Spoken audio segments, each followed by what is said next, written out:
Welcome to the Independent Producers Organization program. This is the program that showcases independent producers, their productions, and provides a forum for discussing issues which affect independent television producers here in the Pacific Northwest.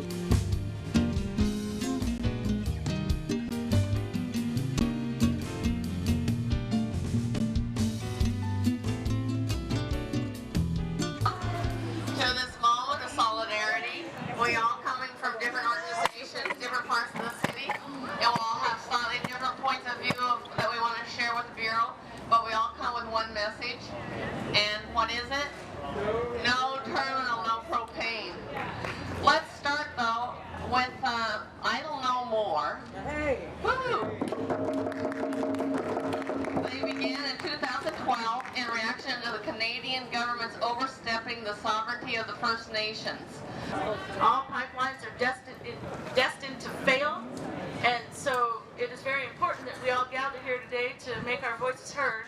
And Vicki here would like to pray for us.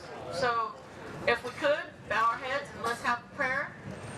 Creator, please bring health and prosperity to all these people here who are here to protest the proposed pipeline, and make sure that their families will be behind them in this quest. So, Creator, bring strength and peace on this event. Open the eyes of the people, and please open the eyes of the people in power, that they will know that we cannot sustain this into 7 generations. We have to get off fossil fuels now. We're almost too late. Thank you, and all my relations. Thank you, Creator. Aho. Good afternoon. Hey, thank you all for coming out today and making people of Portland's voices heard, because we need that. Because we have a real threat in front of us. My name is Bob Salinger. I'm the Conservation Director for Audubon Society of Portland. I've spent a lot of the last 22 years watchdogging the Port of Portland. One of our big focuses is protecting the Willamette and Columbia River and restoring the Willamette and Columbia River in the city of Portland. And one of our big concerns has been the Port of Portland's expansion, aggressive expansion efforts. And over the last several years, they've tried to annex West Hayden Island. They're currently promoting conversion of golf courses to industrial land uses because we need more industrial land to create jobs and for future development. But what do they really have in mind? When we ask them that question, when we ask them, what are you going to use this land for, more often than not, they can't tell us. Maybe it's grain, maybe it's automobiles, maybe it's propane, maybe it's oil. So we've been concerned about this for quite some time, and we've been waiting for the other shoe to drop, and it has dropped. So let's talk about what the facility that they are proposing would do. It would increase Portland's climate emissions, carbon emissions, by 0.7%. Wow. The amount of electricity that this facility would require would generate almost a full percentage of Portland's climate emissions. That's an astounding number. And when I saw that, because it came from the City of Portland in its analysis, I asked the City of Portland, are you sure about that? Because it's hard to find things that actually are measurable at that scale. And they said yes, and then I asked Pembina, and they said yes, they weren't contesting that.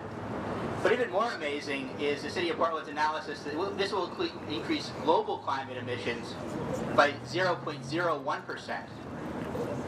And again, I asked the City of Portland, are you sure about that? And they said yes. And I asked Pembina, and they said, yeah, they're not contesting it.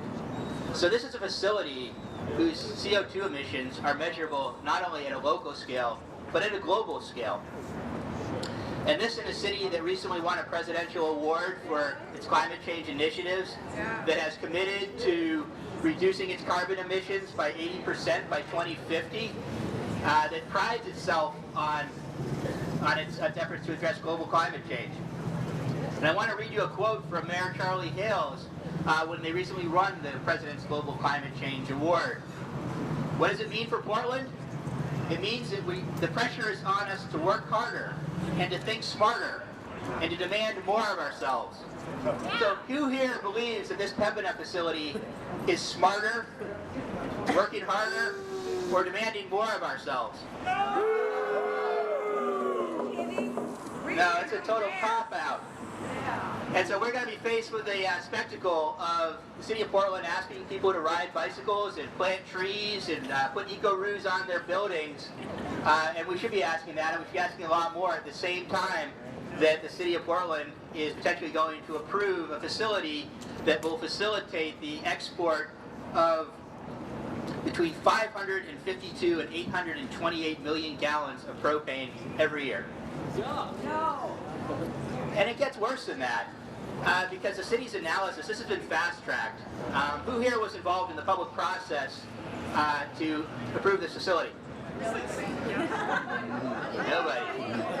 Who here thinks there was a public process for this facility? Unfortunately, this city has responded to industry demands in our working waterfront to reduce public process, to approve things in advance, to basically reduce the public oversight that we have on industrial lands. And this is a case in point, because but for the fact that they require an amendment to the environmental zone to allow the pipeline to go through, there would be no public process. Now, Pembina has been quoted in the paper saying they want to take their time, allow the people of Portland to get their heads around this, and if we don't want them, they won't come. Well, do we want them? No! So we need to send a real strong message today. I asked them when I met with them, I said, so you promised a public process, where is it? Silence. I asked them some other questions too. I asked them about the fact that they haven't produced any sort of analysis of what would happen if this facility exploded. These are 140-foot tall tanks with 30 million gallons of propane in them. Their answer was, they're working on it. They'll let us know.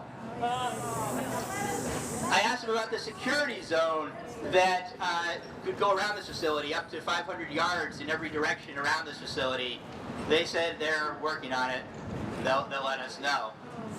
I asked them about the trains that are coming through Portland and the risk of an explosion on the rails, and their answer was, it's not really their problem because they don't have custody of the propane when it's on the trains. And I asked them to provide some analysis that actually shows that this would displace coal and oil in Asia, because that is their primary argument, and they produced nothing. Nothing at all. And the city has produced nothing at all. One last issue to think about is that part of the reason the city of Portland and the Port of Portland have been seeking new industrial lands, trying to convert irreplaceable natural areas to industrial development, is because of jobs. So let's think about how many jobs this project's going to generate. It's about 63 acres of land, one of the largest remaining parcels on the Columbia River and on the Willamette River. It will generate a total of 35 to 40 jobs. Wow. That's just like the Keystone So Pipeline. just under permanent jobs. It generates a good deal of temporary jobs. But so just under 1 job per acre. Is this the best way we can use our remaining industrial land? No. Should the city of Portland sell out its climate change initiatives for a quick buck? Yes. No. No.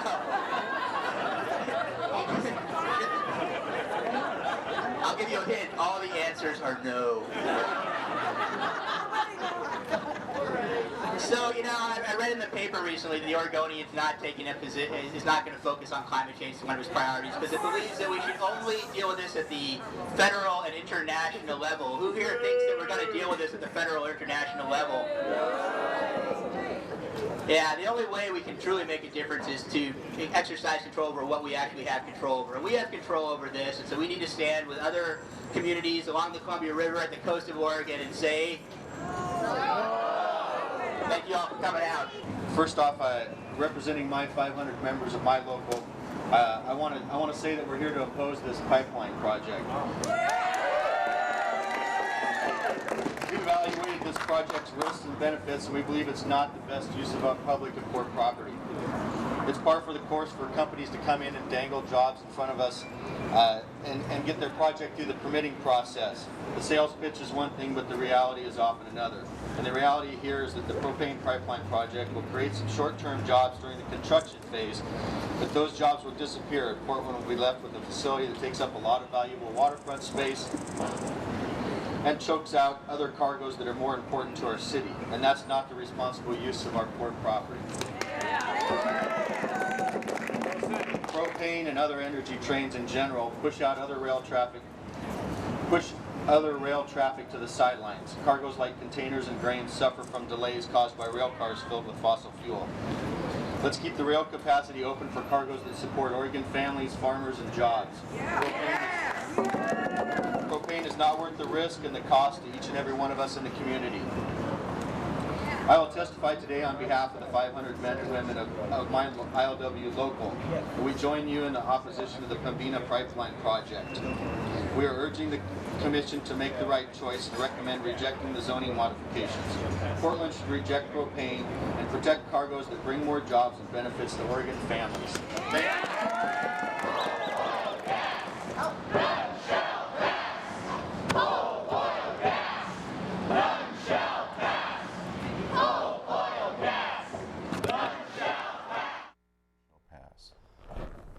All right, welcome to the Independent Producers Organization Live Showcase. We're going to do 2 segments tonight. You see our guest tonight here is Ted Gleichman. The reason I played that at the beginning of the program was I was just kind of introduce the subject, because other than hearing about this rally and the hearing that happened right after the rally, I hadn't heard about this issue at all. And it seemed like a pretty big one to me with the Pembina propane terminal. I always want to call it Pembina. But Bob Salinger gave a really good sketch of what this thing is, the footprint this is going to give. And it's going to give a large footprint. It could be a flaming footprint too, apparently. So we're going to talk a little bit with Ted tonight. And we also have with us Richard Carpenter, who's also a producer here, who's actually the producer of record for this program. And we show up every once a month, the second Wednesday of the month. And so, Ted, welcome to the program. Thanks, Jim. All right. Pleasure to be with you. Good to see you. And you've already met Richard. Right. Yes, Yeah. indeed. Oh, yeah. And so I don't even know where to start. I mean, I was just astounded by some of the statistics that Bob came up with, that the footprint for this. And the most astounding part of it all, something we might go into right away if you'd like, is I kept flashing on fluoride during this whole thing, because they were trying to put this underneath the radar. They were meeting with these fluoride folks for 6 months behind closed doors, basically, and they only brought this before the folks when they had to. And this, they only had to brought it before the people with the what was the name of that organization? The Portland Sustainability Council? Planning and Sustainability Commission. Right, and they had to pass it through them, so they had to poke their head above the water and make it a little bit more higher profile. And as you saw in the video, a lot of people showed up, and then there was an awful lot of testimony going on after that. I don't know how long it lasted, but you can kind of report a little bit on that. About 6:30 last night. 6:30, and it went from... Started at 1:30 with the rally, and then 2:30 was the official beginning of the hearing. So a pretty intense 4-hour hearing process in front of the Portland Planning and Sustainability Commission. Their ears were ringing when they went home, I imagine. Maybe you should explain just a little bit for people that don't know what we're trying to cover here.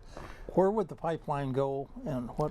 So the basic picture is that propane is one of the many valuable components of hydrocarbons, gaseous and liquid hydrocarbons. It's a byproduct of either natural gas processing or petroleum refining. So they can refine petroleum and make gasoline, but they can also make natural gas. Yes, the whole refinery process. I mean, the way to think about a refinery is as a way of breaking up mixtures of hydrocarbons into specific individual products that can be used for all sorts of different purposes. From what I understand, that molecule is really long, so they can do a lot of things with it. Depending, and there are many molecules mixed together. I mean, so they separate them out. They separate them out. So propane is the third ranking hydrocarbon. Starts with methane, which is the basic component of natural gas. CH4, yeah. Right, and then ethane, C2H6, and then propane is C3H8. So it stair steps up like that. With the complication of the molecule. Yes, exactly. And very versatile molecules have a lot of capability for use in industrial society. And propane, along with butane and others are known in the industry as the wets in natural gas processing. The wets? The wets, because they can be relatively easily compressed into liquids. So the propane tank that you get to run your barbecue, right, has been, the propane gas in that has been compressed so that you can get a fair amount of it. And you don't have to show up at the grocery store, every time you want to run the barbecue. That's why it's so explosive then. Exactly. Like the liquefied natural gas, basically. Yeah. Yes. I mean, they're all flammable. All of these hydrocarbons are flammable under a variety of circumstances, so there's always a danger element, and there is a long list of propane accidents resulting in fire, death, destruction on various levels around the world, around the country. And so Pembina is a Canadian multinational now energy company that it's about an $8 billion a year enterprise. They have a lot of interests in petroleum refining, in natural gas extraction, fracking. Virtually all natural gas extraction now includes fracking in one form or another. And propane is one of the products that comes out of this. They're also buying propane from other energy companies that they would then use. So some of it, for example, would come from Eastern Canada. A lot of it could come out of North Dakota and be flowing into Alberta and then back out down here to be exported to Asia, which is the plan. They're going to run tankers with propane. They need to run a pipeline to get it into the processing facility that they want to build with the Port of Portland on these this last one of the few remaining unused, in the sense that it's only being used by nature, parcels of industrial land on the Columbia and the Willamette to build the facility.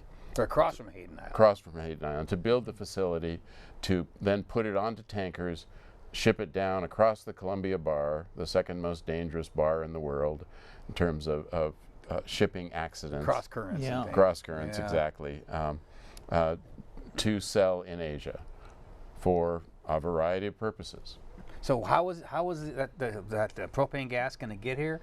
By pipeline? By train. By train. And then, but the moving it from the train terminal to the pipeline, to the production terminal to compress it into a liquid for shipment to Asia requires a pipeline that the zoning doesn't yet support, which is why this public hearing occurred yesterday. Okay. I mean, it's a little technicality in a big, massive project, a big picture problem that we're facing here that allowed for a public process. Because when this came out last fall, it was done as a done deal. I mean, this was negotiated in secret. Again, like fluoride. by the city council and the mayor's office and the Port of Portland with Pembina, and then announced when it was all ready to go. And they had in fact overlooked this zoning question, and it was when it was pointed out to them that the pipeline didn't fit the zoning map. It's like, okay, now we have to go through a public process. They better get some new lawyers, huh? Well, and Bob Salinger spoke to that brilliantly in the clip that you showed, and he's one of the most important environmental leaders in the city, the state, and the nation. I mean, these issues, as we know, are local, regional, state, national, international, and Bob's operating on all of those levels. In this one, he was a key leader in protecting the Bull Run water system from the industrial water users takeover, and there's a lot of complexities to that, but he's the most important leader on this propane terminal issue. And the fact that it's even becoming an issue is in no small part due to his leadership. I'm really glad you got that clip of him speaking to the rally yesterday. Well, you know, he mentioned Hayden Island, and I actually had him on years ago trying to save Hayden Island, and I don't know how successful they've been. I think they've been somewhat successful. Somewhat successful. It hasn't been totally destroyed yet. Well, the thing is, they've managed to save some of it because it's a wildlife refuge, and then they're going to put this right across the river from it, and that'll put it in jeopardy. The long-term plan for the port is to use all the industrial land they can to build the traditional economy. And as we've discussed before, the challenge that we face now is that the fossil fuels component of the economy can no longer be treated as just another normal business as usual opportunity. And you know, the irony, one of the Port of Portland officials said, well, after turning down oil trains for the port and coal export for the port, now we found the right solution for getting in on this. He didn't say getting in on the fossil fuels boom, but that's what he was talking about, which is propane export, this new opportunity. And the challenge for all of us is that we need to be making the transition. I mean, fossil fuels have been wonderful. They've given us all of this. We know that without the fossil fuels revolution, starting in 1750 roughly with coal in England, we would not have the industrial society that we have. But using it now, when we've passed the tipping point on so many parts of the climate crisis into the extreme weather events that we're seeing with constant frequency at this point, is just a formula for continued insanity. I mean, this is not the climate that we grew up with.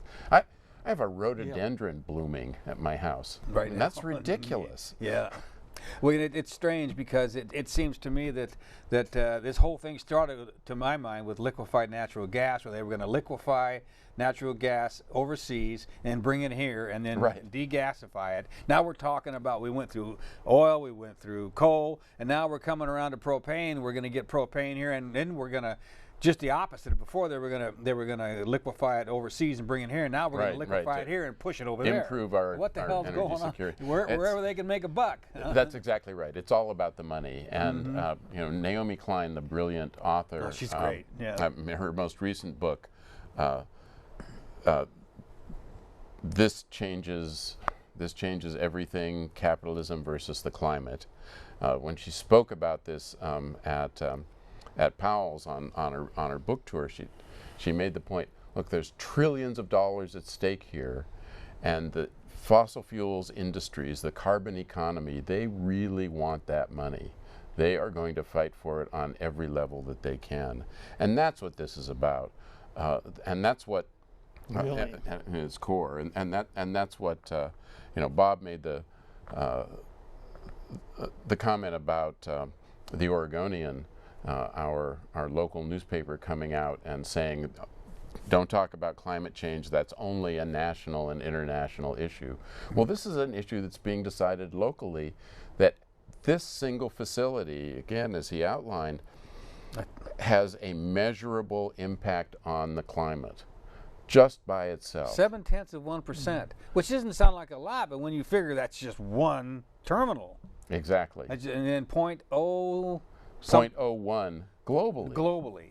I mean, That's 1/100% globally. That's a big facility. And like he said, the folks at the Pembina was not disputing those figures. No, and they would love to. I'm sure they would. And kudos to the staff of the City of Portland for doing the math, for going through the process of analyzing that. Now, they've still recommended approval of this because of the desire to look at this from a narrow perspective, which is always a challenge and a key potentially fatal flaw in terms of municipal government or any governmental level dealing with big picture questions.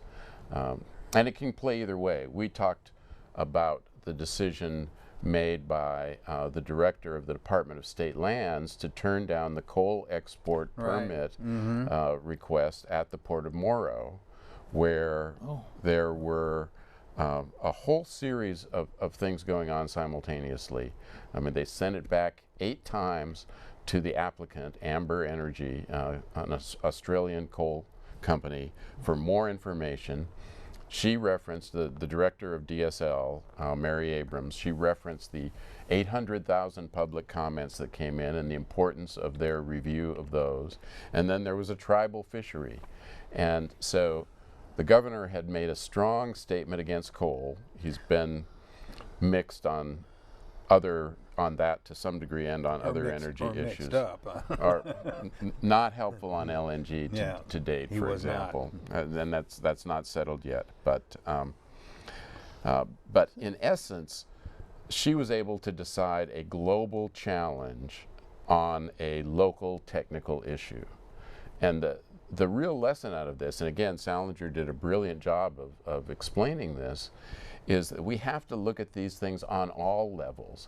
And so to pretend that it can't be dealt with locally is really an intentional use of blinders to avoid making difficult decisions. Mm-hmm. I mean, and factoring everything in. In fact, exactly, and factoring everything in. And you know, the hopeful note that came out of the hearing last night is that several members of the Portland Planning and Sustainability Commission expressed deep concern about the climate impact, expressed deep concern about whether permanent jobs at this level, and these are, I mean, jobs are a real issue. I mean, we all know about the global banking crisis that we've been dealing with now for the past 6 years, and how many people are hurting. I mean, it's a massive problem.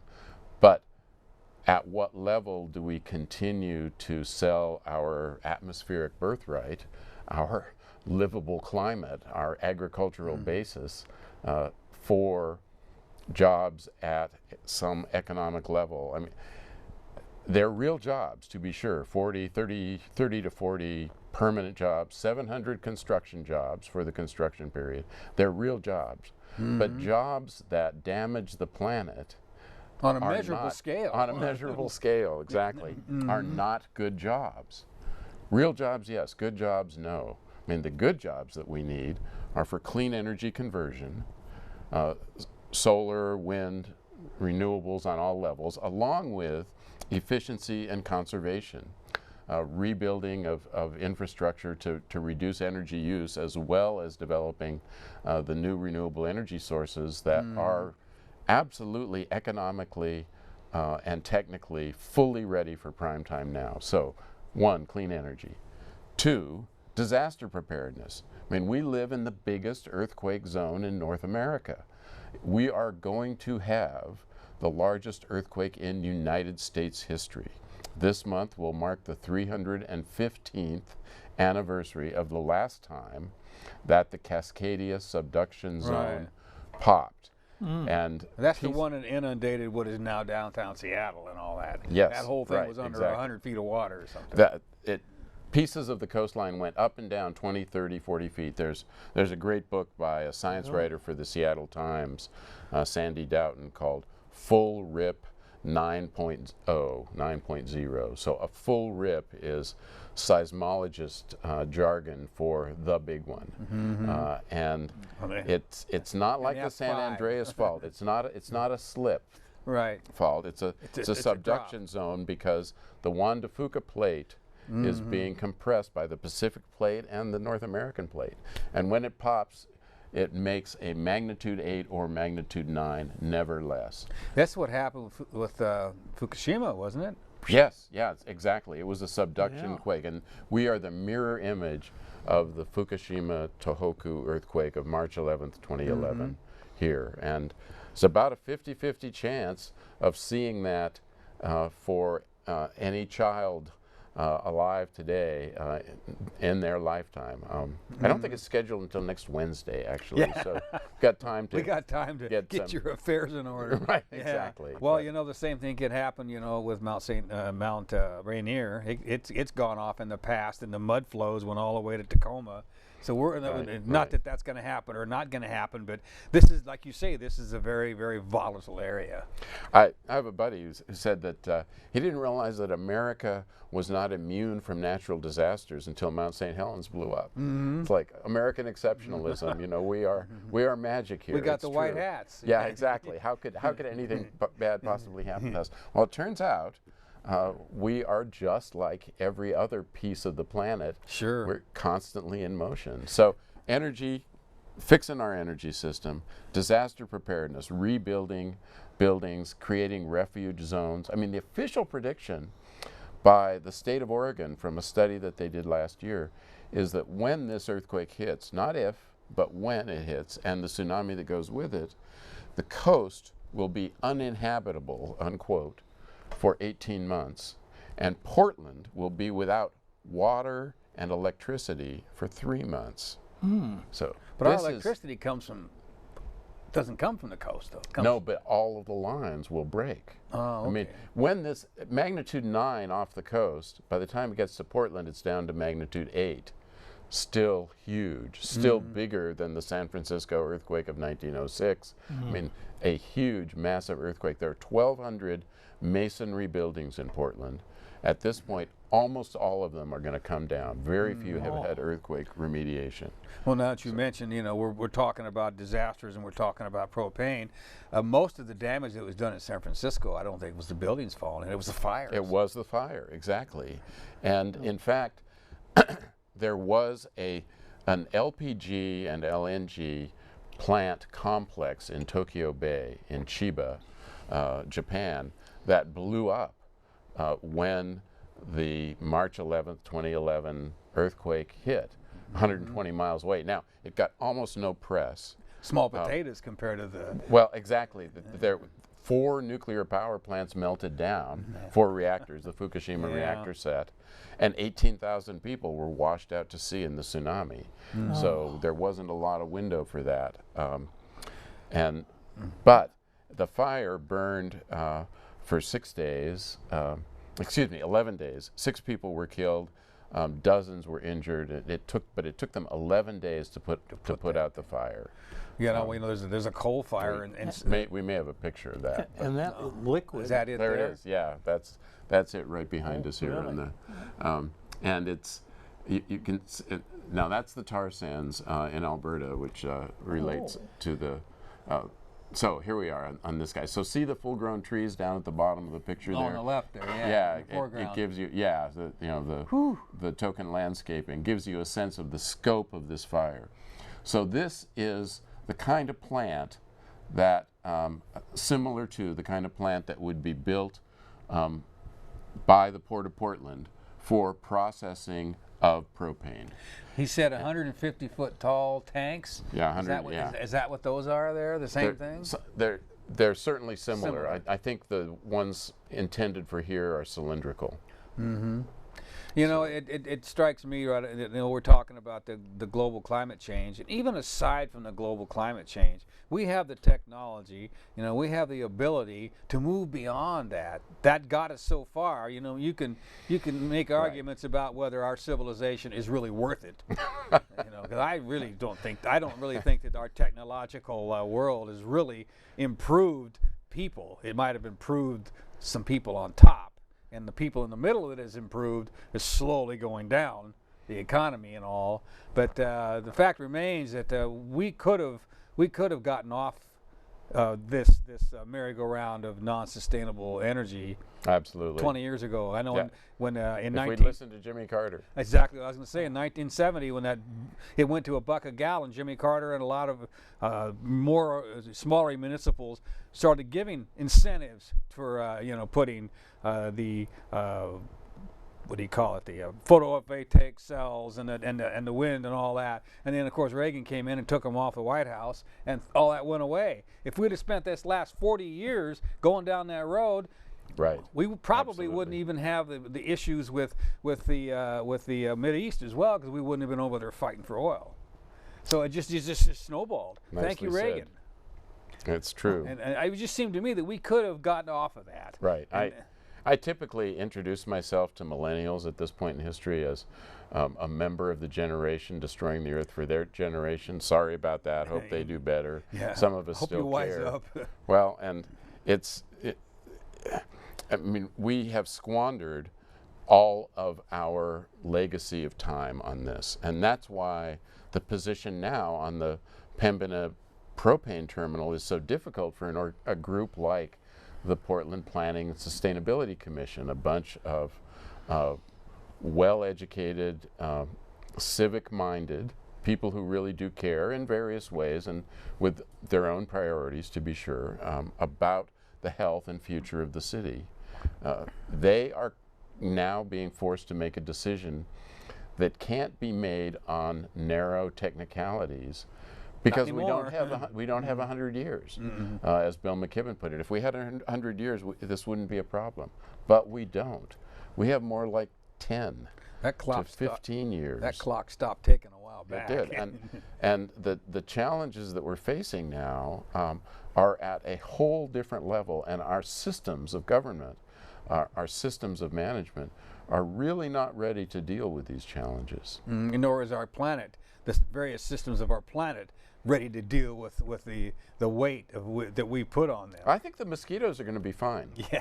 I mean, the viruses are adapting, they're moving. My sister got West Nile virus. Now, she was not on the Nile River. She was in Minneapolis, St. Paul, in a climate that didn't used to support that particular species of mosquito. But they have colonized North America now because it's warmer now and they can cope. Even though the winters are just as cold. Well, they're not, statistically. I mean, one of the things that's happening, this is one of the most interesting examples of how complex these climate functions are.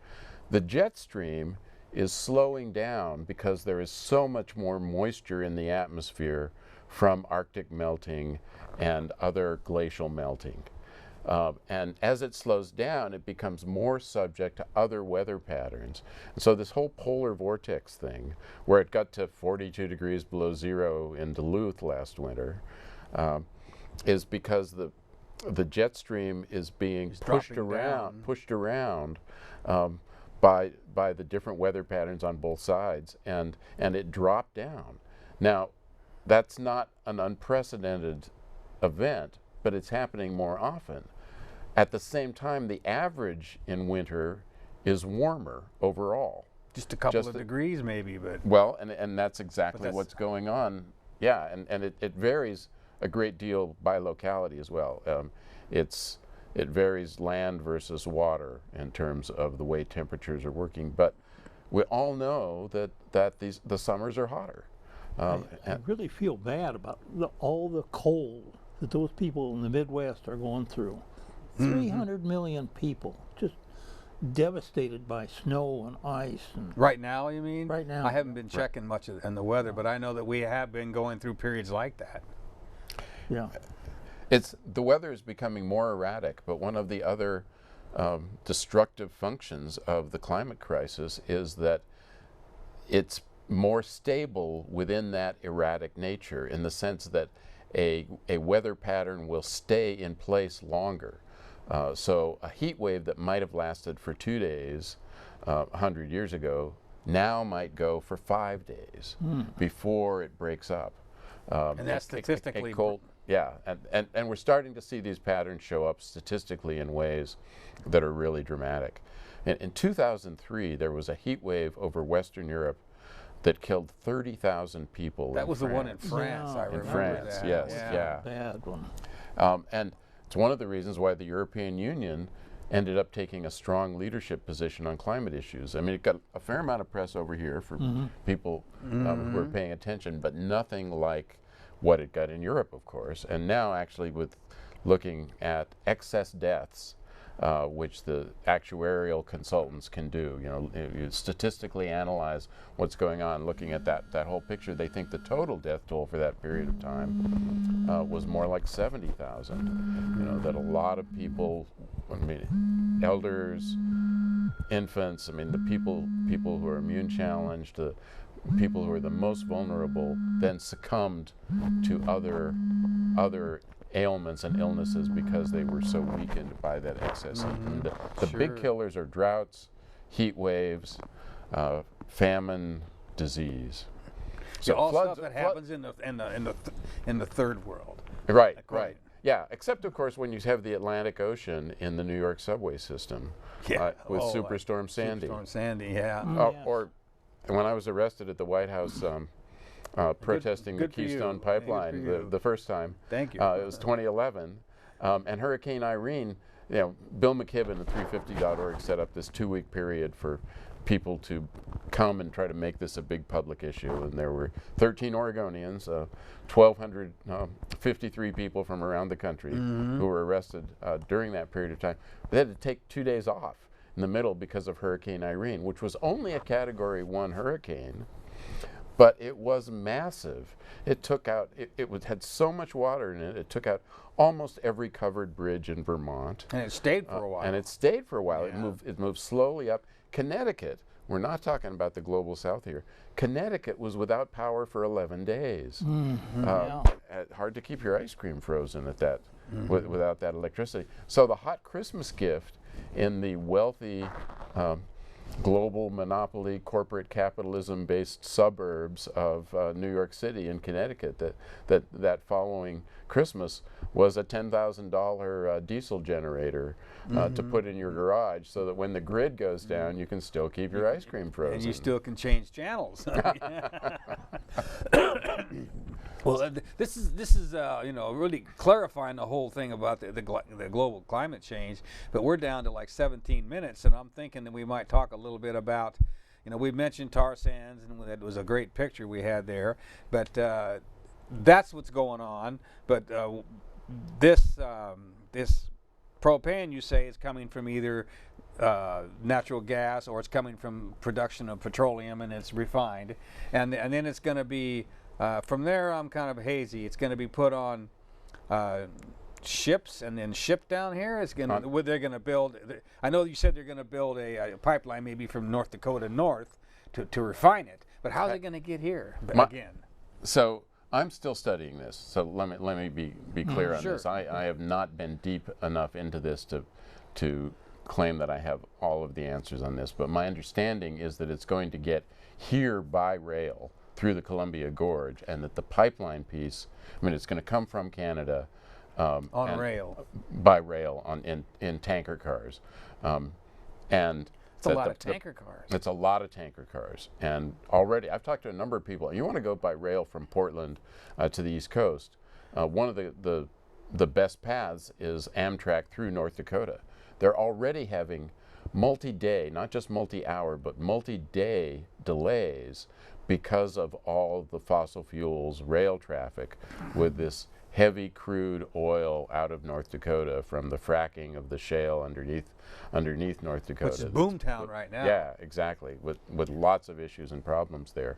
So same sort of thing here, that a lot of train traffic, a lot of new train traffic with explosive rail cars coming through the gorge, coming to a piece of the Port of Portland where it would then be, they need a pipeline to move it over to Terminal 6 where they would build this processing plant. So it's not a long pipeline. I don't know how long.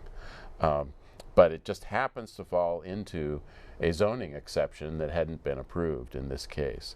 So, and then from there on to tankers to get it across the ocean to Asia. Well, that would brings up the question, if the Planning Commission says no, then that's the end of it, probably. But if they say yes, is that... Then it goes to City Council. And then they're going to say yes, because they're already on board with it. Is there anywhere to stop it from there? You got to be thinking a couple chess moves ahead here. Well, I think that's an interesting question.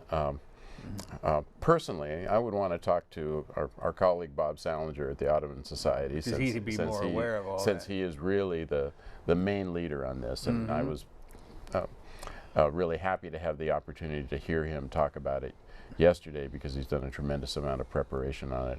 I mean, I have my own 2.5-minute pitch on the climate issues that I submitted as testimony on behalf of Sierra Club. Did you bring that with you? I did, actually. Well, it's 2.5 minutes. You might want to give us the high points or part of it, let us know, because I hit some of it already, but let me do the third job category. So I talked about the the violations of ethical public notice and discussion principles by the port and the city. Which are really, there was no public which notice. are really the number one thing, aside from the actual issues of the propane. Well, it's ironic, you know, the crime is often not as bad as the cover-up in public policy, and in this case, you know, the Port of Portland could not build a new runway without announcing long in advance, setting up a robust public process, bringing everybody in the early days. They would just be hammered. But they did this in secret, as did City Hall. It's interesting the terms you use. Most cover-ups come after the crime. This one's coming before. Negotiating, that's the old smoke-filled room thing. So the other issue that came up frequently in the hearing yesterday is cleanliness. Is propane a clean fuel? No, no fossil fuel is clean. Some are slightly less dirty depending on how they're manipulated and managed. Well, methane just CO2 and water. Methane exactly. is pretty clean, but well, except it's less dirty, and methane itself is a global warming gas much more potent than just carbon dioxide. 20%, I mean 20 times or something. Depending on the time frame you put it on. That's over 100 years, but we don't have 100 years. No. Over a 20-year period, methane is calculated at 86 times more potent in terms of global warming potential. Because it holds the heat. Exactly, exactly. So a business as usual approach, we believe, is a completely irresponsible formula for disaster in this situation. Now, Sierra Club strongly supports the work that creates a healthy society, as we've demonstrated through the Blue-Green Alliance. But jobs that harm the planet are not good jobs. We need alternative approaches to economic health. In this region, there are three obvious solutions to the clear need for new good jobs. Energy structure conversion to clean, renewable, sustainable sources, along with efficiency and conservation. Massive public, residential, and commercial infrastructure redevelopment to face our guaranteed seismic crisis from the Cascadia subduction zone, which will be magnitude 8 when it reaches Portland and will constitute the most destructive earthquake and tsunami set in the United States history. And the third one I hadn't gotten to earlier, locavore projects for agricultural, hydrology, riparian, and forest protection, regeneration, and climate adaptation. You could put that all under the heading of fertility. We live in one of the most potent agricultural and water-based environments in North America, and we need to be protecting that. We need to be a national and international resource as these issues get worse.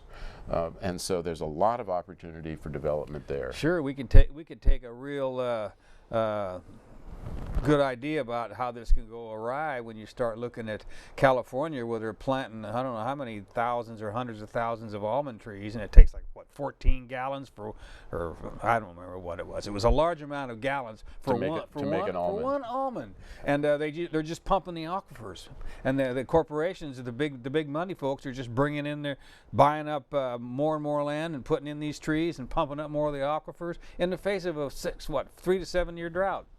And, you know, not that this is necessarily on that scale, but things start small, you know, and they get bigger. And if you're not paying attention to what's going around and how everything fits together down the road, you're going to be in worse shape. They already have a drought. So yeah, they have. A drought on top of a drought, apparently. And we're not prepared for long-term drought. The Anasazi, we've never had to face one. I mean, the Anasazi First Nations in the 1300s, long before my ancestors and most of ours invaded this part of the world, were forced out of what is now southwestern Colorado, Utah, Arizona, Four Corners area by a 60-year drought. Led to cannibalism. The remnant population fled down the water courses to form what are now the pueblos of Arizona and New Mexico. But, you know, 90% of the people or something on that order died from it. Well, that's why there was such a pushover to Pizarro or Coronado or whoever it was that came north, because of their whole culture was fractured 200 years before that. These are not easy issues, and it's time to be serious about them. And it was encouraging that some members of the Portland Planning and Sustainability Commission, who spend most of their time talking about changes to the comprehensive plan and zoning amendments from a very technical municipal point of view. It was very encouraging that many of them talked at the level where change really needs to happen. Climate change, climate crisis issues, how a project like this really fits in with who we are in Portland and what needs to happen as Portland tries to show leadership in the face of this global crisis. Aside from the dangers, just that. Aside from the dangers, I mean, the real risk of dealing with the just the technicalities is that to me it's a little like saying, okay, if we just make the aisles between the deck chairs a little wider here on the Titanic, then everybody will have a better view as we watch the captain solve this problem. Okay, and if we could get out all the extra winter coats we have in storage, then the rich people who have the deck chairs at the front could be kept warmer during this very cold iceberg season here on the Titanic. And we're going to hire some consultants who have experience in deck chair aisle management and winter coat distribution based on income. And so that will help us all as we watch the captain solve this problem. So it's time to not watch. It's time to act. It's time to be part of the solution. And the 150 people who came out to this hearing last night all want to be part of the solution one way or another. It's about 2-to-1 in opposition. But even those who were there in favor, I mean, they're looking for jobs, they're looking for opportunities. And a lot of unions, I take it. Yes, yeah. But as we heard from the clip you got, Mike Stanton of the Longshoremen, they've taken a hard look at this and believe that there is more opportunity for good work, healthy work, well-paying work in other uses, and we certainly agree. Yeah, I was glad that that's why I included that little part of the clip, is because everybody's going to think jobs. Well, the unions are going to be on board. Well, maybe most of them are, but not all of them are. Some of them are not taking a myopic view of it. They're taking a long-range view. Exactly.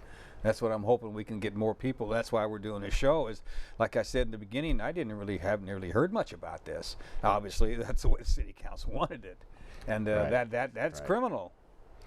It's really an irresponsible approach to looking at the challenges that we face. It's so attractive when somebody comes into town and says, "I've got $500 million for you. Just sign here." That's really hard for an elected official to turn down, even when they know that there's a core fallacy to the premise, which is that this is a project which will measurably damage the planet. And as the damage comes on, they may be out of office. So there's really no responsibility. Well, but potentially, maybe not. I'm hoping that some of these elected officials and the appointed officials on the Planning and Sustainability Commission, when they have the chance to look into the eyes of a child, just to get totally corny about it, in a heartfelt way. I mean, I have 2 grandchildren, a granddaughter 8 months old, and I have a 97-year-old father-in-law. If my granddaughter lives to my father-in-law's age, she will see 2111. And it looks like the crisis. Inconceivable. Yeah, that's not the way we think about calendar math, and now it looks like the really serious time in the climate crisis. I mean, we've seen some major traumas, but the really serious times are likely to come in the next decade, not 30 years away, not 50 years away. That we're going to start to see some really serious developments. I mean, by serious, I mean mass death and mass trauma on a scale that goes beyond anything like a Superstorm Sandy, that goes into these droughts and heat waves that are such big killers. In 2025, 2030, that kind of time frame. It's interesting you mentioned all these, because I was watching the History Channel, not the History Channel, the Weather Channel of all things the other day, and they were talking about earthquakes. And they were talking about earthquakes in our heartland like caused by fracking. It wasn't say they're conjecturing. They were talking about it like it was demonstrated. It was a proven thing. It has been demonstrated. And then there's some Oklahoma, Ohio. Right, and there's some city in Texas that just recently it was right in the heart of the fracking country, just said no more fracking. Right in the heart of the beast. And they are being sued now. Oh, no doubt. These are the ones where the ground is moving, is that right? Well, yeah, they pump all these chemicals and water into the soil, and it fractures all the ground and the shale and all that, and then all the oil and the gas bubbles up into people's faucets. But then they pump their faucets out. And then the ground moves like an earthquake. Well, And that's they what are the forms kids of preparing for, right? they are forms of earthquakes. I mean, Okay, these right, smaller. right, I mean, right. you start lubricating the fault lines a mile deep, things start moving around. Yeah, yeah. And that fracking is a lot of what's been going on. You said we don't have time to get into that. Fracking's been going on for 50 years, and it was relatively benign relative to what the fracking they're doing now is. Compared to the new fracking, yes. And that's what's right. going on up in Alberta and those places where they're getting a lot of this.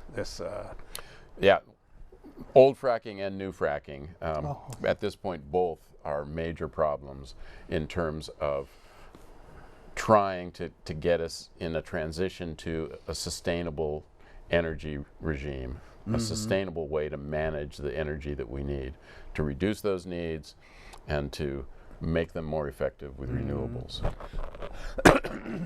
Well, I'm thinking if Bill in the control room there can put up that picture of the what was it, the Alberta tar sands. tar sands, if he can throw that up there real quick, we're going to end up closing down in a couple minutes. But this picture that he's going to put up there, that is what an area the size of Florida is supposed to look like down the road. Are you familiar with that Yes. prediction? Yes. And that is an incredible picture. I hope he can get back to it there. I see it on the monitor in there, so he's probably pushing the buttons right now if we can get that to work out. But this is what fracking does, and this is just a picture of one area. Hopefully he can do that there, but he's going through them right now. I can see him in there. But if not, we can move along. Those who may have been with us earlier in the There show. we go. Yeah. So you can see, let's see, if they, in some parts, this is mostly from strip mining, and there's a couple of places where you can see little tiny yellow vehicles to give you a sense of the scale. I think I see one there those, right about yep, there in the top of the screen. Those little tiny yellow vehicles have tires that are 12 feet tall. Yeah. They are the largest industrial strip mining and earth moving vehicles on the planet, and they are shipped through the Pacific Northwest and Idaho to get into Alberta to do this strip mining of what used to be the boreal forest in Alberta, and the industry likes to talk about it as oil sands. Tar sands is a better term because it is not a fluid. These are solid hydrocarbons that have to be melted before they can be turned into oil. Wow. Yeah, like one of the Duke said, it's like getting oil out of dirt. He's like squeezing it out of dirt, you know. So we're down to, we're ending the program here, and we could just go on and on forever. And I wish we had more time. But this coming Friday night, Ted's going to be on my program Friday night, 7 o'clock. We're going to talk about this, and we're going to talk a little bit about the fact that I was driving in tonight. Gas just went from $2.05 to $1.99 up the street for me. And it just keeps plummeting, and that works into this whole dynamic. This whole thing works. It all works together. Whether it's propane, whether it's gas, whether it's oil, all this thing is an international concern, and we need to. I think we need to try to get out to the viewers how important this is. You know, and let's keep on keeping on. That's right. And Ted, like he says, Ted's our B+ energy expert here. Well, he can go ahead and put up the replay time. We'll play the replays, but I've got to let we talked a lot about really some intense subjects here, but sometimes you need to put a little bit of comedy out there. You need to put a little creativity, and hopefully we got this together. We got we got that, and then we're also going to play a little 3-minute clip of the Raging Grannies, hopefully, when we bring in the next guests. I hope they're here. We don't know that yet. So we'll be back in a little while, and thanks again, Ted. Thank you, Jim. Thank you. Appreciate it. All right. Thank you. Been a pleasure. Okay. All right. Oh, I better unhook.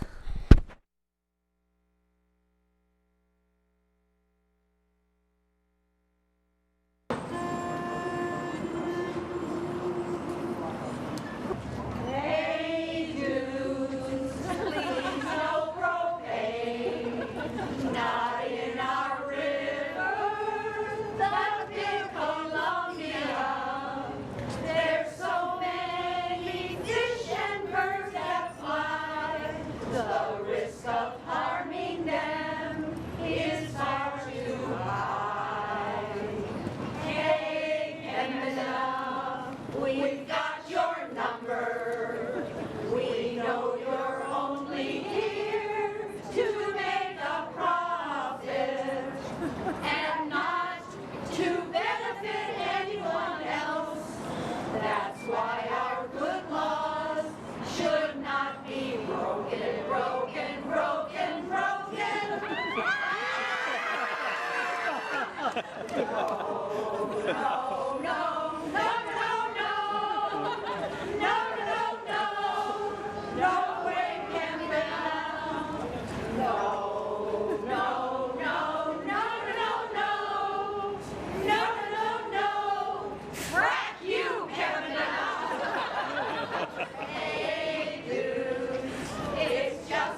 Yeah.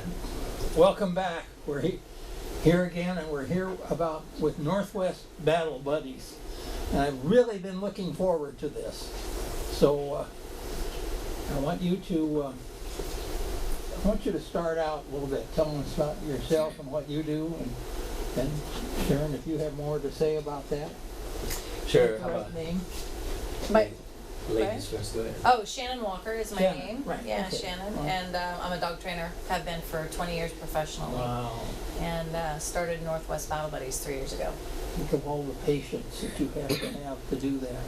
But you go ahead and tell us about OV and what you do. Sure. My name is Ovi Montine. I'm actually the Vice President of Northwest Battle Buddies. Okay? And I do pretty much everything that's needed to be done. I do everything she says to do because she's the president and founder of Northwest Battle Buddies. And primarily the thing is you provide dogs for... Sure, go ahead. Shannon. Yeah, we provide service dogs to combat veterans who have PTS at no charge to the veteran. Say, what is that? Post-traumatic stress disorder. That's right. Okay. Yeah. Okay. Yeah. So we provide service dogs. Most of the dogs come out of the shelters, and so we rescue a dog to age 2 years or less. And as long as they have a good temperament and they're social, most dogs are in shelters because they're unruly and they have a lot of drive. They're excitable. Yeah. And so all they need is basically some rules, boundaries, and discipline.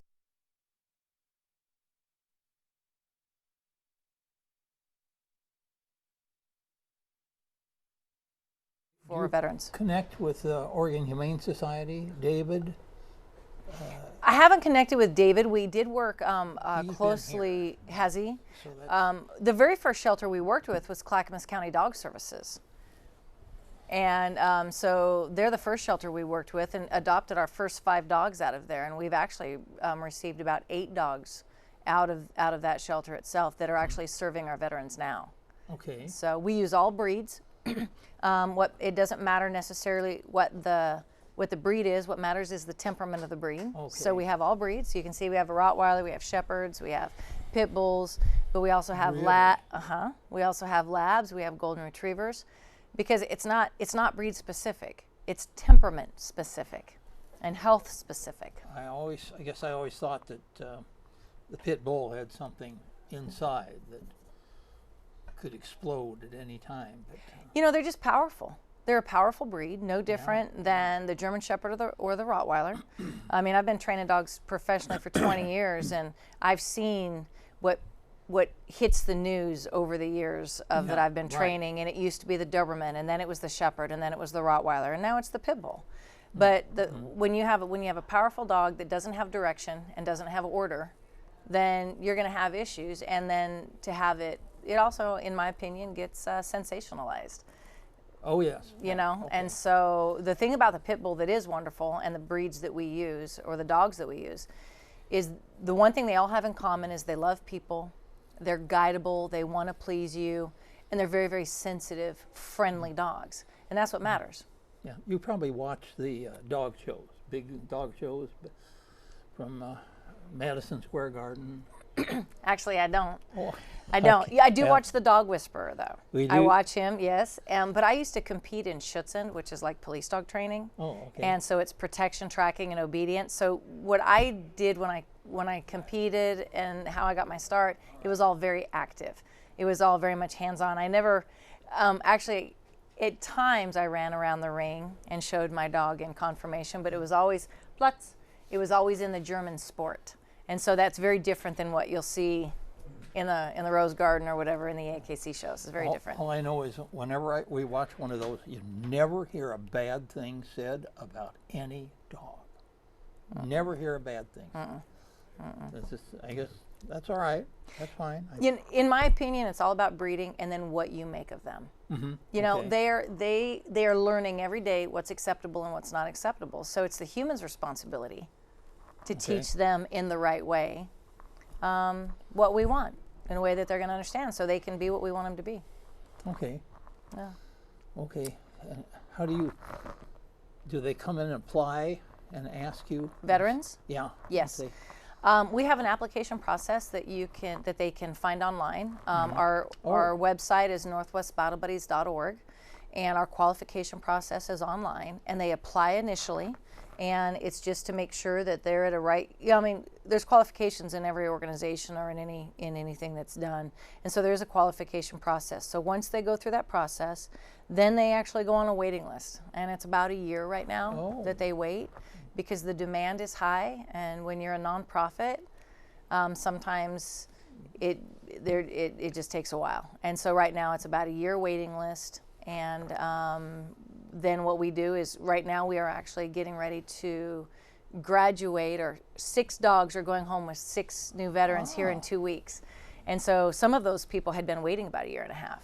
Okay. And so as soon as they graduate and they get to take their dogs home in 2 weeks, and they've been training actually for a couple months now.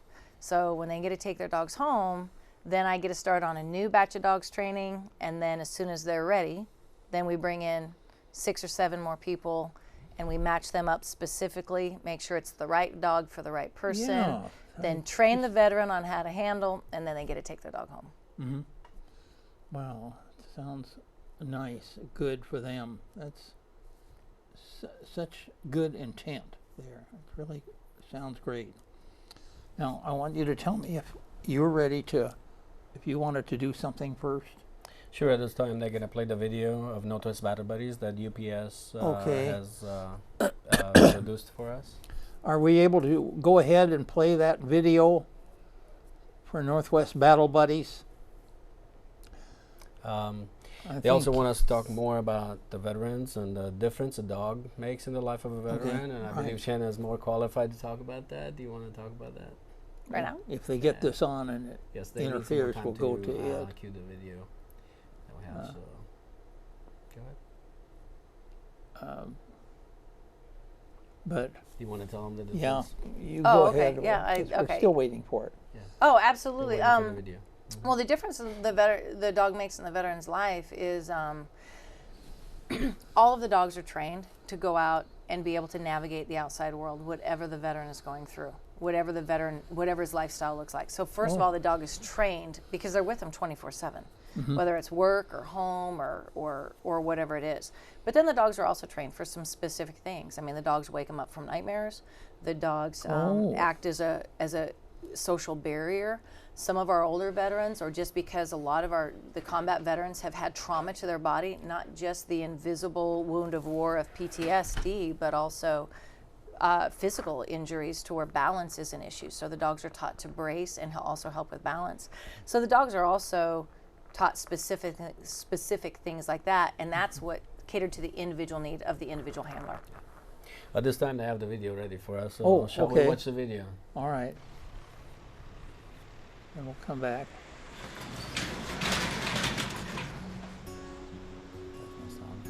Yeah. My name's Art Nelson, was second lieutenant in the United States Army. I didn't know about that. I did 2,242 You have our missions. sound on? I crawled a lot. I stayed in rivers. I got my rank the hard way. I've been shot 9 times. When I got out, I slept 2 hours a night. I spent 15, 20 hours in a closet. My kids grew up scared of their dad. I remember Art at our first meeting, and he was stressed, quiet, red-faced. The whole thing that what we're trying to do is to educate about PTS. My vision for Northwest Battle Buddies, it's not just giving a dog to a veteran anymore to make a difference. It's an intimacy that they know each other beyond any other animal or any other human. They really do share every minute of every day. They face their uncertainty together. Trigger's a godsend. He calms me down when he feels my anxiety coming up. I get down on my knees, he gets in my face, and we breathe together. Through the training of his dog, I saw him overcome his fears. I saw him do things for his dog that he would not do for himself. It takes about 8 months with a lot of money and donations to train just one dog. And there are so many veterans that are waiting. I heard UPS had a history of working with veterans, so this year we sent them a wish. We asked for more help so we could bring more dogs to more veterans. The meeting to order here in like 30 seconds. Make sure your dogs are in place. Look at that. Wow, the dogs got UPS on them too. Wow. My name is Brownie. Thanks to UPS, I have been fully funded for 8 months of training as a service dog. When finished, I will be paired with one very deserving veteran. Your wish is delivered. Nothing can prepare you to see the lives that get changed because of the gift of a dog.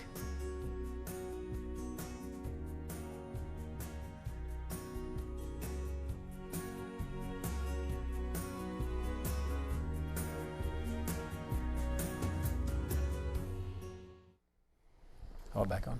Yeah. Oh, well, wait. As soon as you see us. There's Rondo. Oh, it's still a little more. No, that's Rondo now. Yeah. Oh, that's the one that's here. That's here right now, Okay, that's that right dog's now. here now. Yeah. Well, welcome Okay, back go to ahead. Saturday Night Live, right? Right. I hope everybody enjoyed that video. It's good to be here on the show tonight. Anybody that wants to call in or has any questions, you're welcome to do so. I'm not sure if we're live on tonight. Or Well, are we? we're live, but we're not Not a set up for call-in. Oh, Because okay. I figured you'd have so much to talk about, and I Yes. had questions too. Okay. So I want you to go ahead with, you either want to talk more about the dogs or the book. Looking at time, we can talk a little more about the dogs, and then we Okay. can move to the book. Yeah, thank Yeah. you. All right. Okay. When you say you get the dogs at pounds, do you mean Multnomah shelter. County, Multnomah County, and over here on Columbia Boulevard? Clackamas County Dog Services is who we've worked with there, and then also now in Washington. Oh, Yeah, Southwest Washington. okay. Also is where we've received some dogs also. And then plus also from personal rescues. There's a lot of good rescue organizations out there that, foster a favorite, and they'll call us and let us know that they think they might have a dog that's really a good applicant for our program. And if they are, then, and they're, age appropriate, less than 2 years and healthy and have the right temperament, as long as we have room, we're more than happy to take the dogs in. I noticed there's no small dogs. No, Okay. not right now. There is not. Small, So really. that's fine. Yeah, no, absolutely. Well, so it's it's hard to get a Chihuahua to balance a 180-pound right. man. So that's one of the reasons that we don't right now. Okay. Small dogs work great for like seizure detection dog or diabetes or something like that. But as far as under the guidelines of the ADA, that the dog has to do something for you that you cannot do for yourself.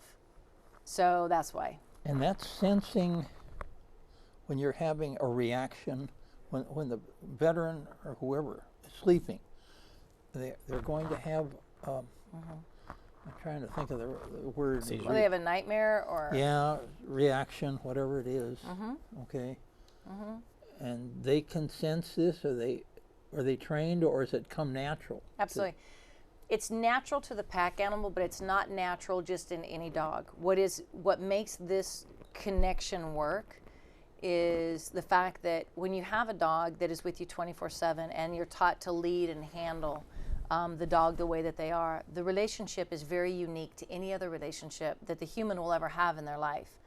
And even though it's a canine and it's a pack animal, and it's an animal.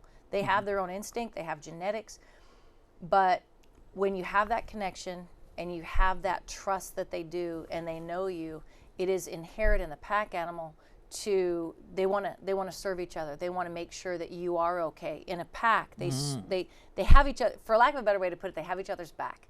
Okay, Because that's right. for the survival of the pack, right? So when a human is going through trauma and stress and a nightmare or any kind of emotional, physical dynamic, immediately the dog knows it. They read us better than we read people, and so they do. And they check to make sure you're okay. They want to wake you up. They want to do those things to make sure you're okay. And so it's inherent in the breed, but it's not. You can't just go get a dog out of a shelter and have that effect. It's because of the relationship that goes through with the training and the fact that the dog is so guidable and the human is a great leader, and they trust each other, and they know each other, and they have that bond. No. Are the dogs, they're not like leading blind people. Correct. They're just comforting the people they're with, the veterans. They do offer, absolutely, they do offer that aspect, but they also serve practical purposes, physical abilities. Actually 3 of the veterans that have our dogs are blind on one side, and one is complete. The video you just saw, he's blind. You wouldn't know it. He's very capable, but he's but he's blind, and so his dog is not trained to be a dog for the blind. However, Trigger is the dog's name. He still does things like through doorways and does things for Art that Art wouldn't be able to do for himself. Okay.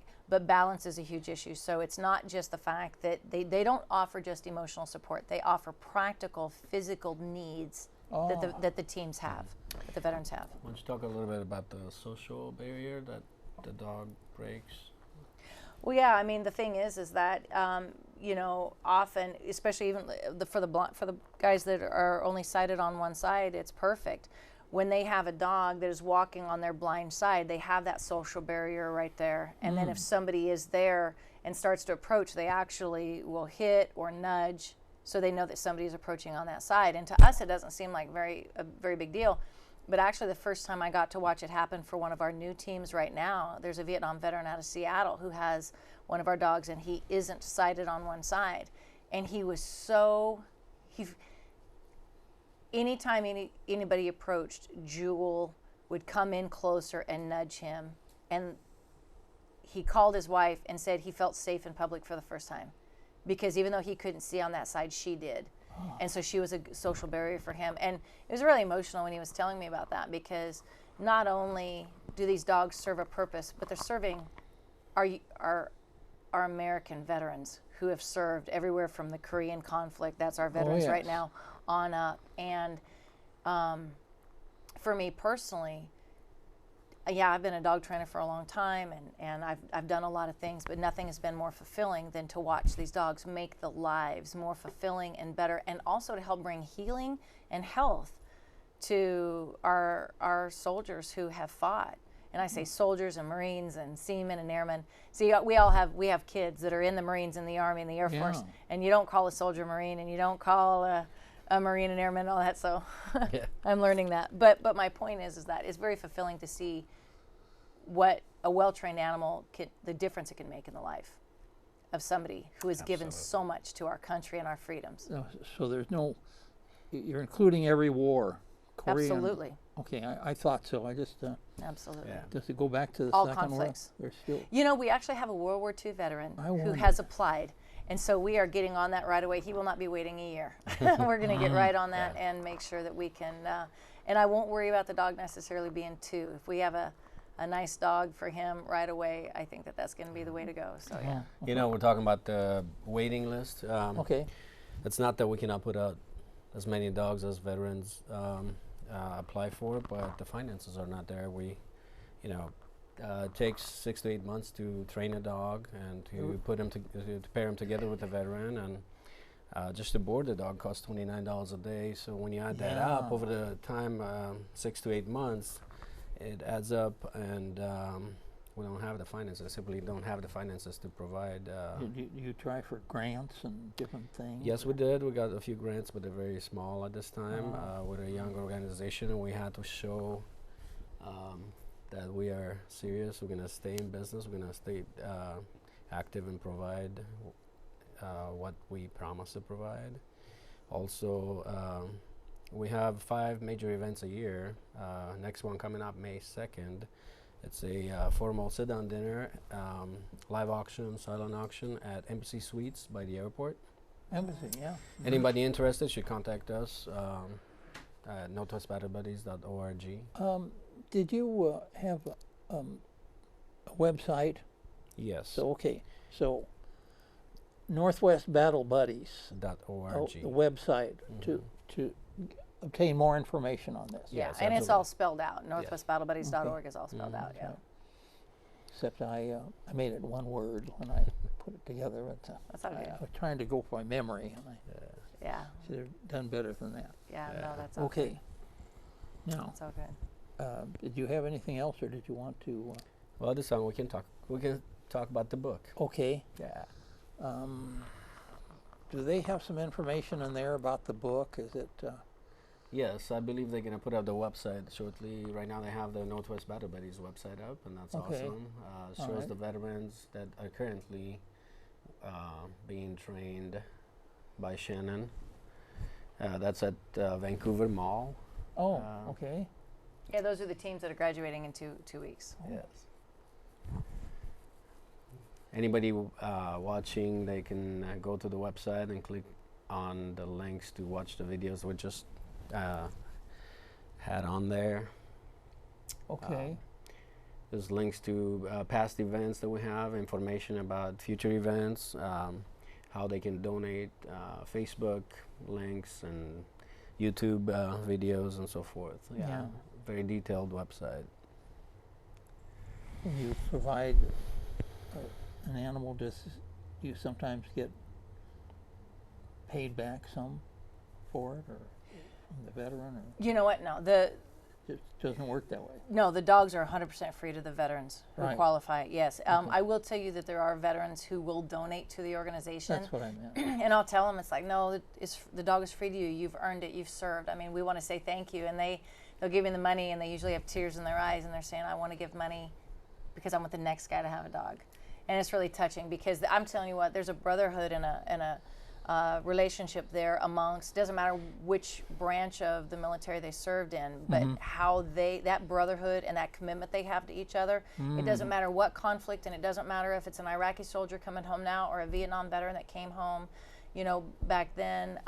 There's a brotherhood, and there's a support, and there's a bond there that it's so humbling and amazing to watch. Yes. But they don't have to know each other, and they have an immediate connection, and they have an immediate commitment to each other. It's really something to see. Fabulous. It's really something to see. Yeah, that's great. Awesome. That's great. But are we still looking for the book to come up, or so? I you believe wanna they go have. and talk about I it? believe they have the website ready to go. Oh, okay. Yes. Well, the book is called "Willing to Die," and it's a true story of my father's life. Okay. The story was written by Shannon's mom. She moved with my parents for 5 months almost, and interviewed my parents at night and wrote during the day. And it was pretty funny because they didn't realize, neither side realized the social barrier, the language barrier between them. My parents are advanced in age, and they've when we came to the United States in 1981, none of us spoke any English. So they speak English, but very broken English, and then her mom had to actually work hard at understanding what they were trying to say. Oh, okay. The story is about life in communism and what it was like to be a Christian and live in a country that you do not have freedom of religion, freedom of expression. Everything is controlled by the government, and if you don't speak in favor of the government, then they consider you an enemy and they get rid of you. And that's Russia? Romania. It was Romania. Yes. Okay. All right. And so the book is called Willing to Die, and it implies willing to die for freedom. My father decided that he was not going to raise his children in a dictatorship government, and a government that will destroy anybody that do not obey and cooperate with the government. So, did they get out of the country, or what? Yes. After 27 days on a hunger strike, the government agreed to allow us to leave. Oh, really? Okay. Okay, then you were willing to die, because I read what constitutes dying from lack of nourishment, and it's quite a process, and it's just the inside of the body just caves in almost. It's well, quite a process. Over 2 million Romanians died trying to escape out of Romania. My father wasn't any different, other than the fact that he allowed himself to be guided by the Spirit of God, who told him to make sure that he informs the free world of his intentions to go on a hunger strike. And so the day he started the hunger strike, the Free Europe Talk radio stations and the Voice of America was announcing on the hour that my father is on a hunger strike and will not stop until he would be allowed to leave Romania. Of course, after about a week, he had to lay in bed every day. He couldn't walk anymore. And as a young child, I remember sitting in bed next to him and seeing him so weak, his voice being so soft.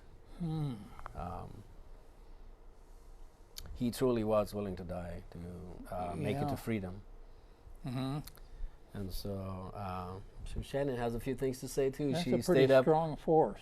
Yeah, she stayed up until 2 o'clock in the morning with my father talking about life and listening to his story. So you want to say anything? Yeah, you know, it was a real honor to be able to meet his dad, and I didn't know what I was expecting when I met him, and because I actually had just went to California to. They opened up their home for us to stay there, and I took my boys to Disneyland years ago. And my father, who served in the Air Force, had always talked to me about, and it's what America is founded on, is the fact that people who wanted freedom, people who wanted a better life, would immigrate to America for our economic system and have freedom. And I'd always heard about people who were you think about the American dream. You have nothing. You live in poverty. You live in a communistic regime, and then you come and you have freedom, and now you have options in life, and that's just a really bad way of saying everything that America offers. And when I got to meet his dad and I started to hear about the hunger strike, trying to understand through his very, very thick accent, he kind of trained me well, because I used to not be able to understand him very well, and his father's a little stronger.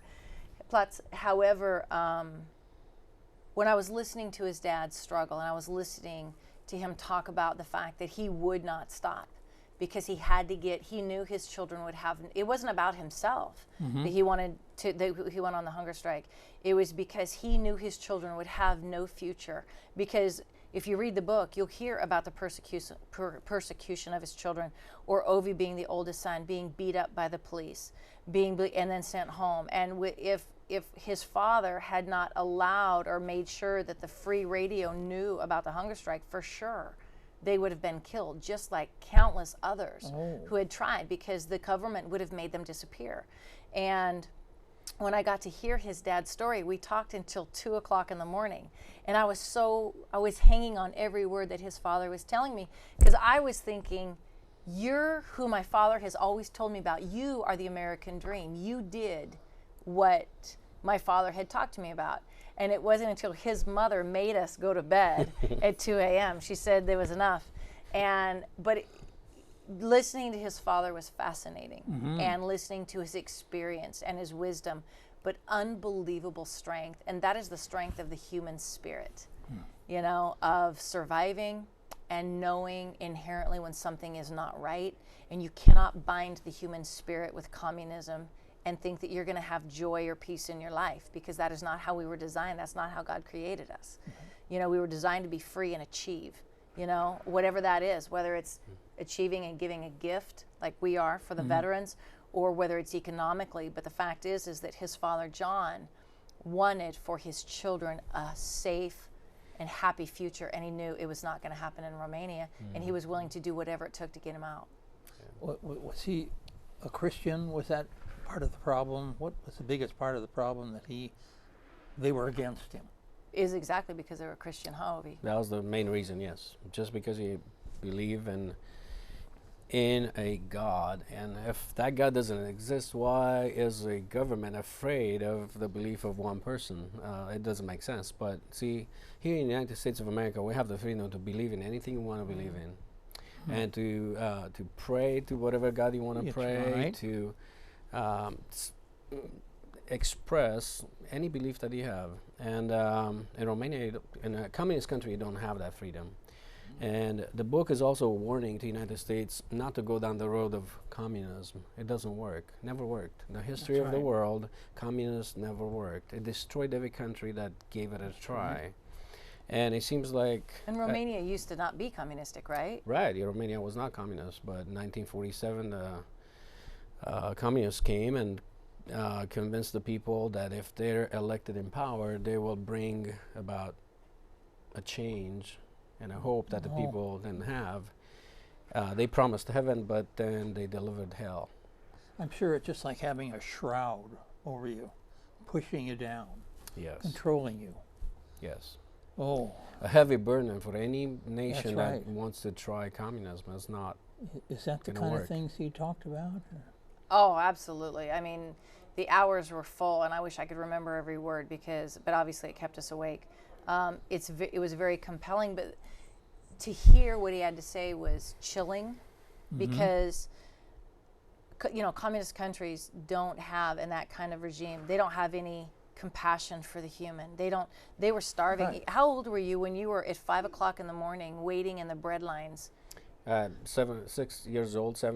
Waiting yeah, go ahead. Would wake up at 3 o'clock, 3:30 in the morning to go wait in line to get a cold, hardened loaf of bread that the government said that was your ration for the day for that family. Yeah.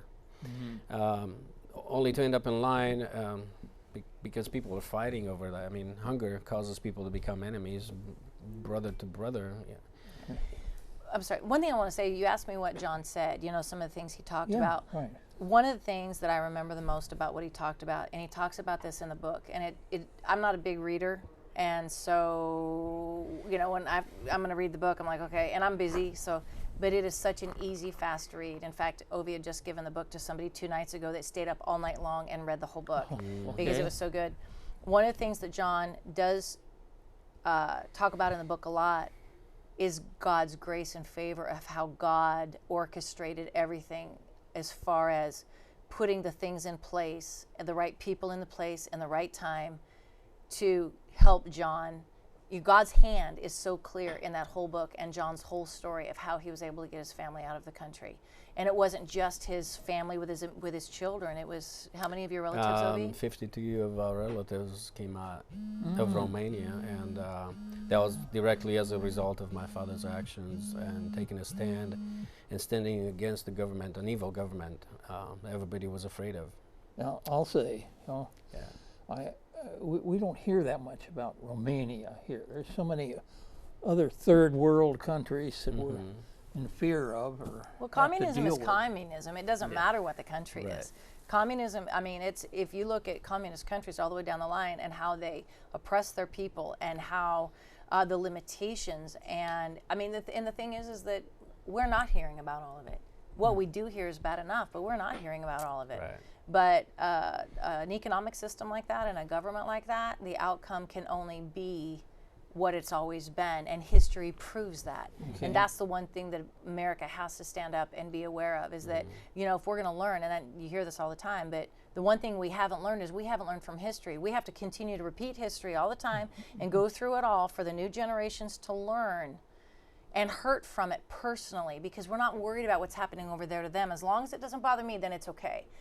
Instead, they're not noticing our freedoms are being taken, here and there. And as long as it doesn't bother me personally, and I don't mind letting that freedom go. But they don't understand. Guess what? The freedoms that you care about are coming, because they're going to take all of our freedom away if we don't pay attention. Yeah, that's right. Yeah. And also what's very, very interesting is that the communists back in 1954 have set 45 goals for the United States of America. Out of those 45, about 20 of them have already been implemented here in the United States. They're the ones that came up with this take prayer out of school. Say it again. The communists are the ones that set a goal for the United States to take prayer out of school. Oh, yeah. See, there's that accent. Take prayer. Yes, I am a foreigner for everybody. So also the pledge, also teaching the history, the true history of the United States of America, and a nation, the only nation, the greatest nation right now in the world, the United States of America, the only nation that goes to war with a government but yet feed the people and take care of the people of that nation. Just like we did in Iraq and Afghanistan, we're feeding those people. Those people are not the ones that are fighting us. It's that government system that are fighting freedom. And so my father decided to write a book, so he leaves a history for his grandkids, how we ended up in the United States, and actually in the book trailer that we're gonna watch shortly here, he describes in his own words all the things that we talked about and more. So that'd be awesome if we could play that video right now. How much time is it? It's plenty of time. The video is less than 7 minutes, so we still have time. Okay, I guess we're about ready to have a video on, but I just wanted to tell you something first.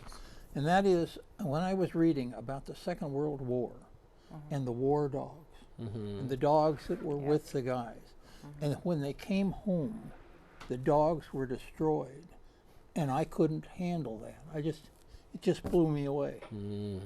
It just freaked me out. It breaks my heart. Why couldn't they have asked the guys, do you want to take this dog home with you? Why couldn't they have done that? No, you know, I've actually read some of that stuff and how heartbreaking. I mean, the thing is that when you have that kind of bond and you share life's tragedies with an animal like that, or life successes, even when I just even competed, but when they're in battle, my understanding and what they were saying, they're in battle, and those dogs many times saved their lives, and they were their battle buddy. In battle, you never go anywhere without your battle buddy, and those dogs were their battle buddies. That's right. And to leave their battle buddies behind, it went against that brotherhood that I was talking about earlier, and it was devastating. It was absolutely devastating to the servicemen that happened. Yeah. Well, that's so much. Can you go ahead and play that?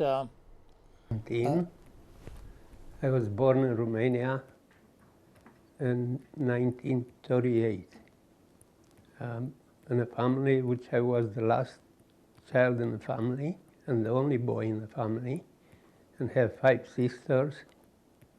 And then I grow up like a little bit wild.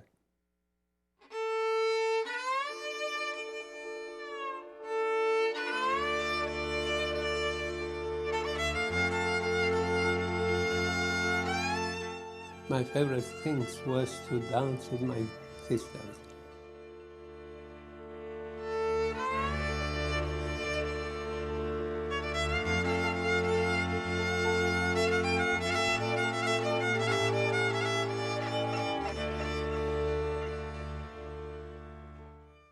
The leader of the Communist Party of municipal town, he says, your kids will have no chance in this country, 0.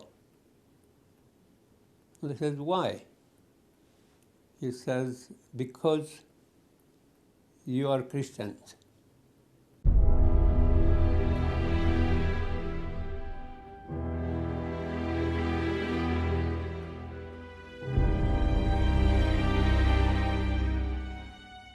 În Republica Populară Română, socialismul a învins definitiv la orașe și sate. They will kill me, they will make me disappear, nobody will know where I am, they will finish me up. Those are their words. We will finish you up, we will get rid of you. You make this country to be ashamed. He says, you guys make it, not me. I just wanna save my kids for what I was not saved.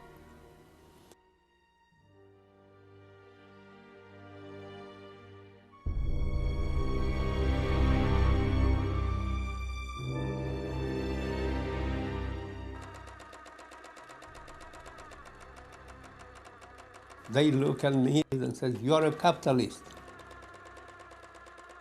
They says, I might be, but I don't know how they are.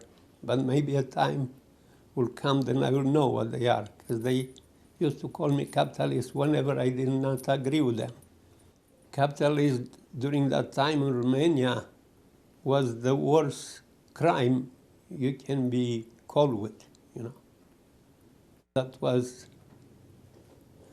the time when I make my decision with no other change to leave the country. I told them if they don't approve me, I will start the hunger strike. She was the most beautiful lady I ever seen in life.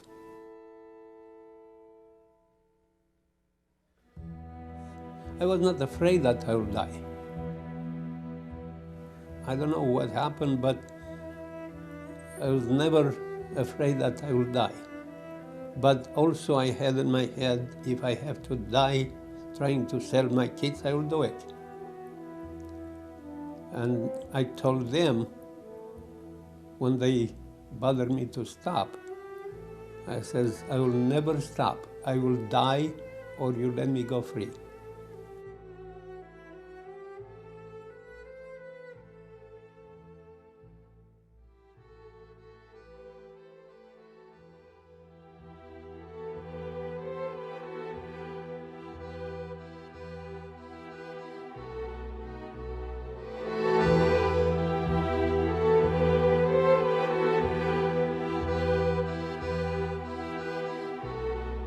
Dateline Bucharest, Romania.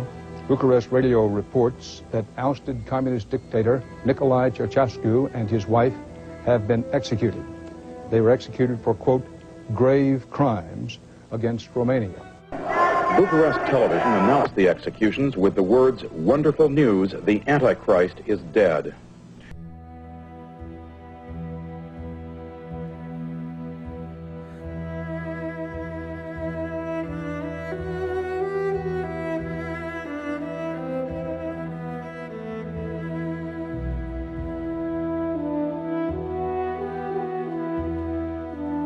I cannot judge them because they don't know what's going on and they have to think about something. But from this country, being over here, I cannot help them anymore. So I'm going to leave this country. And he says, where do you want to go? I says, if Russians will let me do churches, I will go there. Because always I thought to do a work for God, for His church, I need more wisdom. I never thought about myself being too smart.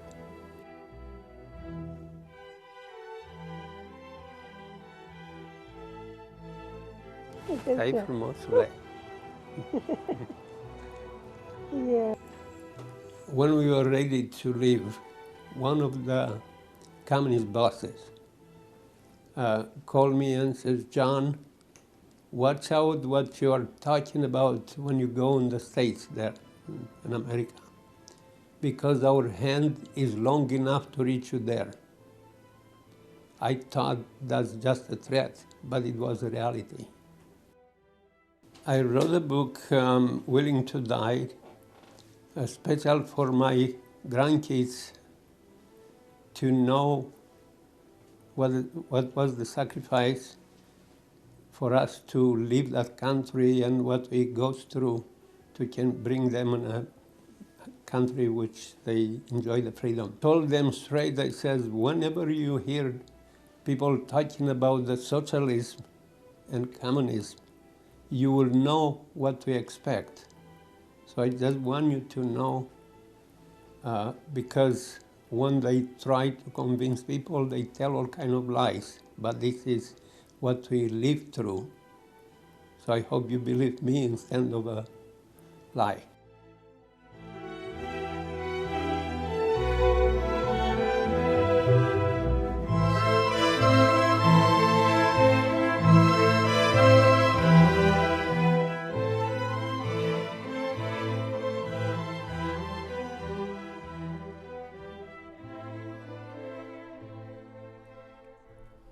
Oh, we're back. That was great. You have a book that talks a lot about your life and your father's, and then you're here about dogs that take care of people and veterans. Veterans. And it's just, I want to summarize it because we just have a certain amount of time left. Okay, now you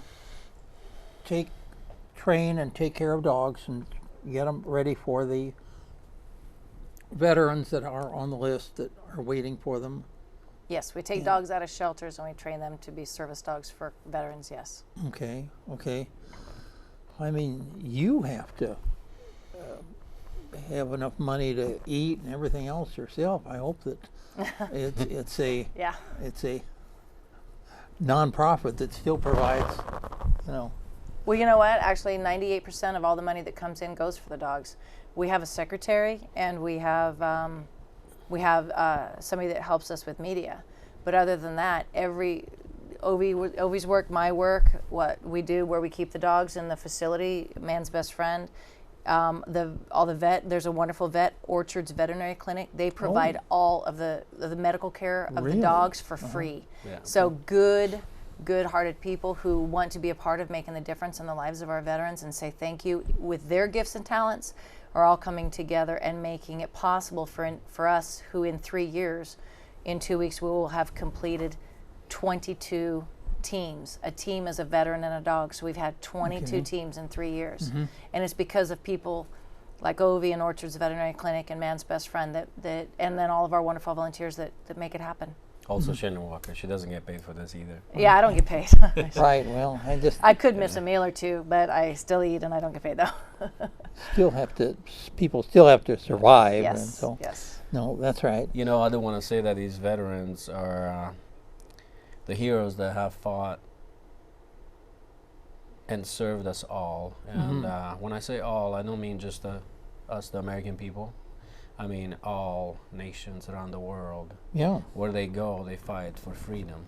That's right. And where they've, you know, the veterans, Vietnam veterans, for example, they went there to set those people free from a communist government.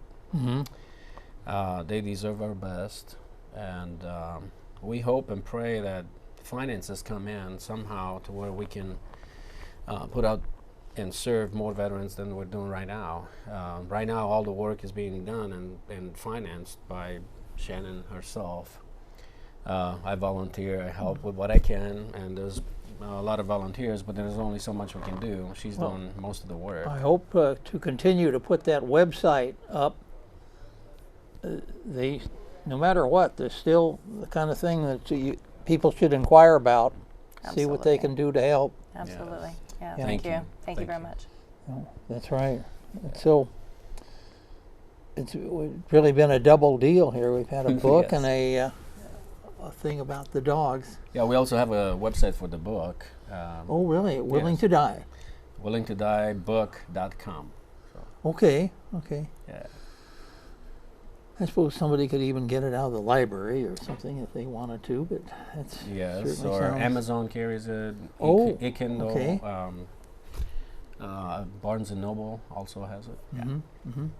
Are you up in Washington? I'm in. Northwest Battle Buddies is we are in Washington. Yes. Okay. All right. Yes. Yep. That's where we're out of. So we serve veterans from all over the United States. Right. But that is where we are based. Are you just the only ones that do this for all the veterans everywhere? That seems there to be more Battle Buddies than.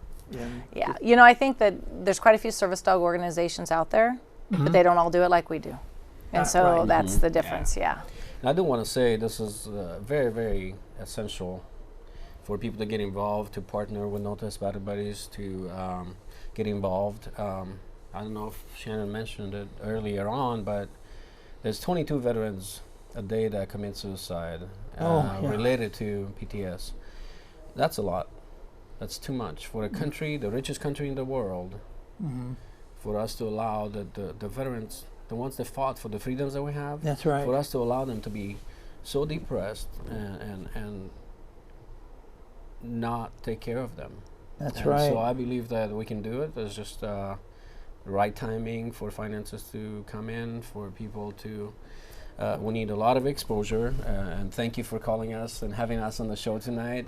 We need more of the talk shows. We need to expose and to be out there for people to realize what we're doing and why, and to partner with Northwest Battle Buddies to make this happen. Yeah. What do you think? That's right.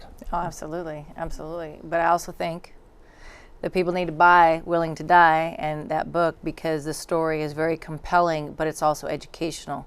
And unfortunately, a lot of what John talks about in that book is paralleling what's happening. And what happened to Romania is what's happening to America today. Yeah. And if we do not educate ourselves and make a difference against our freedoms being taken away, then my fear, not that I live in fear, but my concern is that what's going to happen to America is what happened to Romania.